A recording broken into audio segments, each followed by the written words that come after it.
Good evening. I come to you from my living room, dressed like Batman, to just vent my frustration at having adult chickenpox. And really, I wanted to do this little video log because I've felt so frustrated and unbelievably irritable, and really, genuinely, like I want to, take my frustration out. And I thought this would be a good way of sort of venting how I'm feeling about it, and also maybe showing anybody who's forgotten what it was like to have chickenpox, because I assume most people have had them when they were, in their youth. And the whole situation of chickenpox began in our family a couple of years ago when my brother caught chickenpox from my nephew when he got them. And it came to light for whatever reason that we hadn't had it in our childhood, and I've been waiting for this day, if you will. And my son had chickenpox. It's maybe a couple of weeks gone now, and I've been kind of expecting this to come. And he was very brave, and he got through it very, very swiftly. And he listened to everything I told him about not scratching and resisting where that urge kicked in. And hopefully he seems to have recovered quite well. But I'm so frustrated by it, and I wanted to just sort of show you what I've been doing for the last few days and show you what I look like a little bit.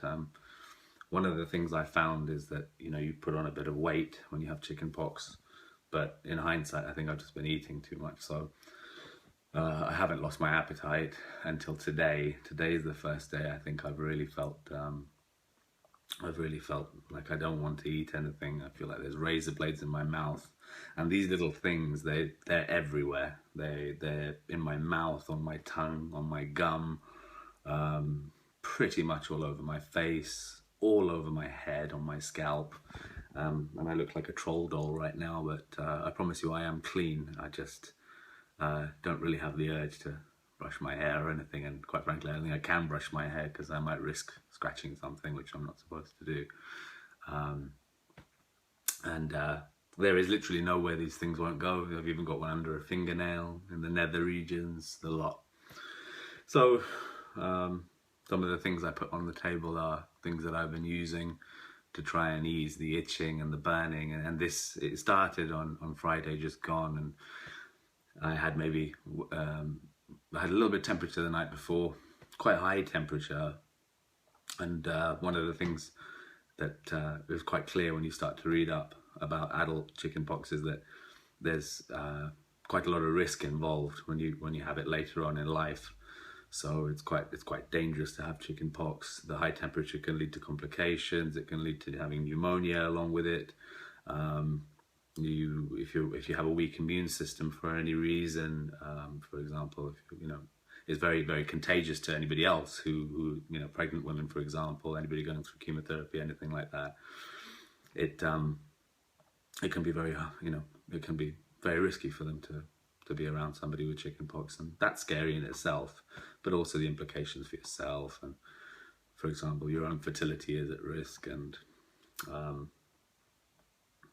you just have to be very careful and manage it. There's not very much I can do about that. I called the doctor on day one. Doctor said nothing you can do.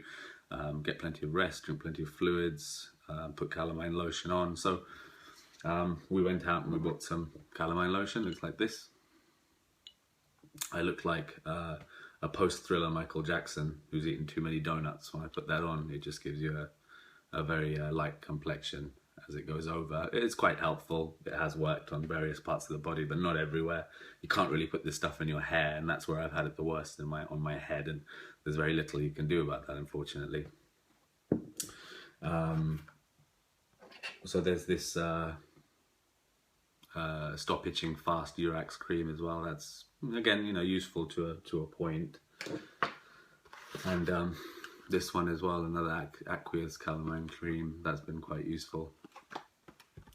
My brother and my sister-in-law recommended bicarbonate of soda, which I use for my son in the bath. Again, that's very useful. That probably gives the longest lasting relief after a bath. But the itching is crazy. It's just nuts. And oddly enough, this mint and black mint and tea tree, I think there's tea tree in it. I'm sure I read that somewhere. That's been really, really good for my head. That for at least a couple of hours stops all the itching. And it's been useful. And then just paracetamol for the temperature. And I always seem to be in a cold sweat, whether it's nighttime or daytime. Just, you know, it just feels like my temperature is always breaking. I do have a thermometer, one of the little thermometers that looks like it needs rectal installation, but it's actually a mouth or ear thermometer, which is out of picture right now. But I thought I'm too self-conscious to show you anything other than, you know, the obvious places on my body, so I thought I'd just show you a little on my arms here. So some of these things are crusting over, and what it says is you need to just leave them alone completely until they've crusted over. See a little bit, there's a few there. I mean, they are quite sporadic on my arms. There are other parts of my body where they're much more prolific, but I thought I'd show you. And very unfortunately, I will show you my face as well. You can see here, I really, really feel like, let's just say I feel really ugly. And on my nose, it doesn't help where my glasses are as well. On my nose there, I'm very, very conscious of not touching these ones. There's quite a few under my beard, and under my beard is very strange. They crusted over very quickly, and the crust, just the scab, I suppose, just has stayed there. Hasn't gone away, but it's really, really big and very tempting to scratch when you have the opportunity. And you can see on that side of my face there as well. They're under my eyebrows, on my forehead, and on my shoulder. You can see there it's quite severe as well. And these things are just, the temptation to scratch. I've just never felt that kind of temptation before.